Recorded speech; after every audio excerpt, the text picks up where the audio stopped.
قومی آواز کے ناظرین خوش آمدید۔ دوستوں ہم اپنی متعدد ویڈیوز میں یہی کہتے آ رہے ہیں کہ امریکہ پوری دنیا میں اپنے مفادات کے لیے جنگیں لڑتا اور لڑواتا آ رہا ہے۔ اس کا مقصد صرف اور صرف سپر پاور بنے رہنا ہے۔ اس وقت اگر امریکہ کو کوئی ملک ٹکر دے رہا ہے تو وہ پوری دنیا میں صرف اور صرف چین ہے۔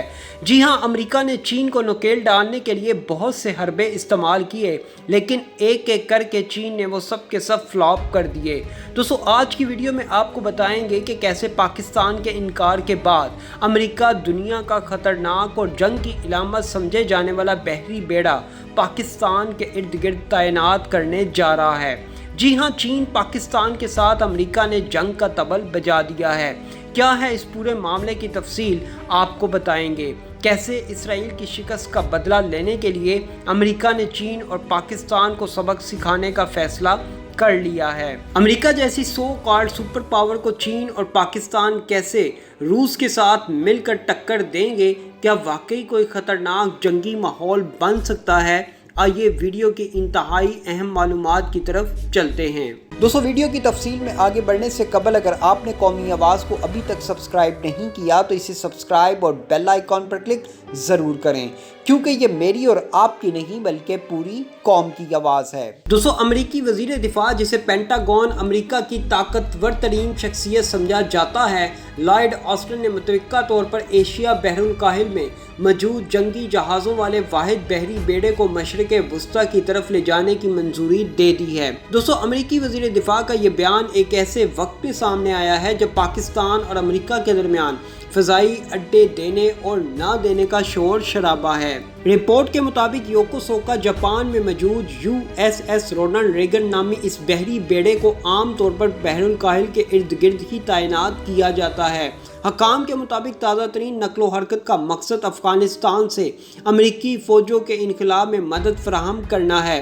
حالانکہ آپ کو یاد ہوگا گزشتہ 2-3 روز سے یہ خبریں زیر گردش رہی ہیں کہ امریکہ پاکستان کی فضائی اور زمینی حدود استعمال کرنے میں آزاد ہے۔ تو جناب اب آپ کو میری اس خبر پر یقین آ گیا ہوگا کہ پاکستان امریکہ کے خلاف ڈٹ کر کھڑا ہو گیا ہے۔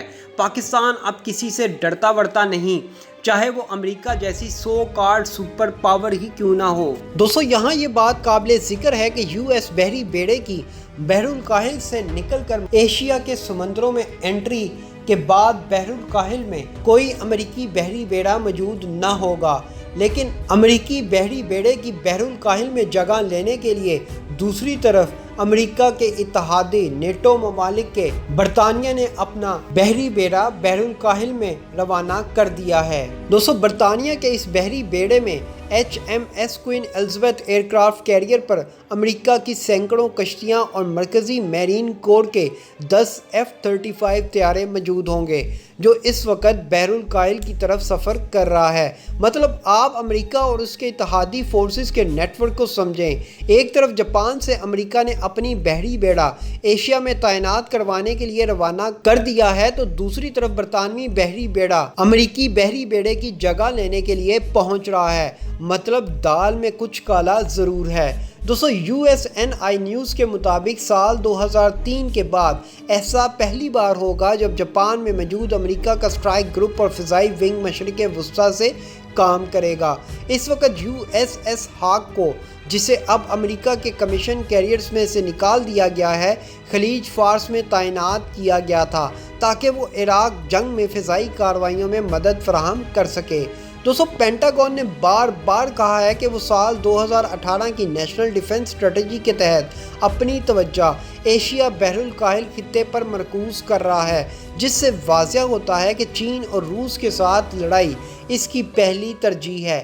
لیکن صدر بائیڈن کی جانب سے اپریل میں اس اعلان نے امریکہ افغانستان سے 11 اپریل تک اپنی فوجیں نکال لے گا، مشرق وسطیٰ میں ایک بحری بیڑے کی موجودگی کی ضرورت کو بڑھا دیا ہے تاکہ اضافی فضائی مدد فراہم کی جا سکے۔ دوستو اس وقت افغان طالبان آگ بگولا ہوئے بیٹھے ہیں۔ ایک طرف وہ اپنے ہمسایہ ممالک کو دھمکیاں دے رہے ہیں کہ تم اپنی فضائی حدود ہمارے خلاف استعمال کرنے کی اجازت ہرگز نہ دینا۔ اب دیکھنا یہ ہے کہ اگر امریکہ اپنے بحری بیڑے سے افغانستان پر حملے جاری رکھتا ہے تو پھر افغان طالبان کا رد عمل کیا ہوگا؟ دوستو یہاں ایک اور بہت بڑا سوالیہ نشان ہے کہ نئے امریکی بحری بیڑے کی پاکستان اور چین کے سمندروں کے پاس تعینات ہونا کیا پاکستان اور چین کے گیم چینجر منصوبے سی پیک پر نظر رکھنے کے لیے آ رہے ہیں؟ کیا افغان جنگ کی آڑ میں امریکہ ایک نئی چال چل رہا ہے اور جس سمندری راستے سے پاکستان اور چین نے پوری دنیا کے ساتھ تجارت کرنی ہے، کیا اس راستے میں رکاوٹیں حائل کرنے کے لیے اس بحری بیڑے کو یہاں تعینات کیا جا رہا ہے؟ اور سوال یہاں یہ بھی پیدا ہوتا ہے کہ کیا یہ امریکی بحری بیڑا امریکی فورسز کے افغانستان سے نکل جانے کے بعد بھی یہاں تعینات رہے گا؟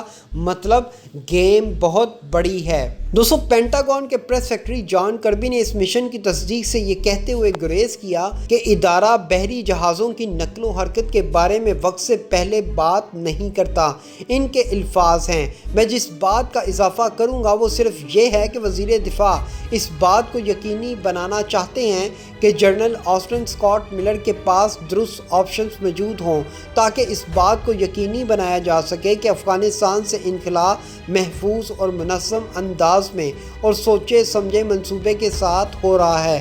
مطلب امریکی اسٹیٹ ڈپارٹمنٹ کی طرف سے اس طرح کا بیان سامنے آنا صاف ظاہر کرتا ہے کہ امریکہ نے چین اور پاکستان کے گیم چینجر منصوبے کے خلاف ایک منظم پلاننگ کر رکھی ہے۔ پہلے انہوں نے افغان امن معاہدہ توڑ کر افغان طالبان کو اشتعال دلایا، جس کے نتیجے میں افغان طالبان نے خطرناک رد عمل دینا شروع کر دیا۔ اب اس رد عمل کو روکنے کے لیے پینٹاگون نے یہ خبریں چلوانا شروع کر دیں کہ ہم افغانستان اور طالبان پر نظر رکھنے کے لیے پاکستان کی فضائی اور زمینی حدود استعمال کرنے لگے ہیں۔ حالانکہ حقیقت میں پاکستان اور امریکہ کا ایسا کوئی معاہدہ نہ تو ماضی میں تھا اور نہ عمران خان کی حکومت نے ایسا ویسا کچھ کیا ہے۔ یہ محض ایک امریکی چال تھی۔ دوستو اس چال کے نتیجے میں امریکہ کے پاس ایک جواز بن گیا کہ دیکھو پاکستان نے بھی ہمیں افغانستان پر نظر رکھنے کے لیے کوئی جگہ فراہم نہیں کی، اس لیے اب ہم افغانستان پر نظر رکھنے کے لیے امریکی بحری بیڑا پاکستان کی سمندری حدود کے پاس تعینات کر رہے ہیں تاکہ کسی بھی ہنگامی صورتحال سے نمٹنے کے لیے اس بحری بیڑے کو استعمال کیا جا سکے۔ گزشتہ ہفتے امریکی بحریہ نے اعلان کیا تھا کہ USS رونلڈ ریگن نامی بحری بیڑا ایشیا بحر الکاہل خطے میں ذمہ داریوں کے لیے جاپان سے روانہ ہو چکا ہے۔ یہاں یہ بات بھی واضح کرتا چلوں، جنگی جہازوں کے حامل بیڑے کی شاذ و نادر نظر آنے والی نقل و حرکت کی خبر سب سے پہلے امریکی اخبار وال اسٹریٹ جرنل نے دی تھی اور پاکستانی میڈیا میں سب سے پہلے قومی آواز آپ کو دے رہا ہے۔ دوستو ایسی مزید معلوماتی ویڈیوز دیکھنے کے لیے قومی آواز کو سبسکرائب اور بیل آئیکن پر کلک ضرور کریں، کیونکہ یہ میری اور آپ کی نہیں بلکہ پوری قوم کی آواز ہے۔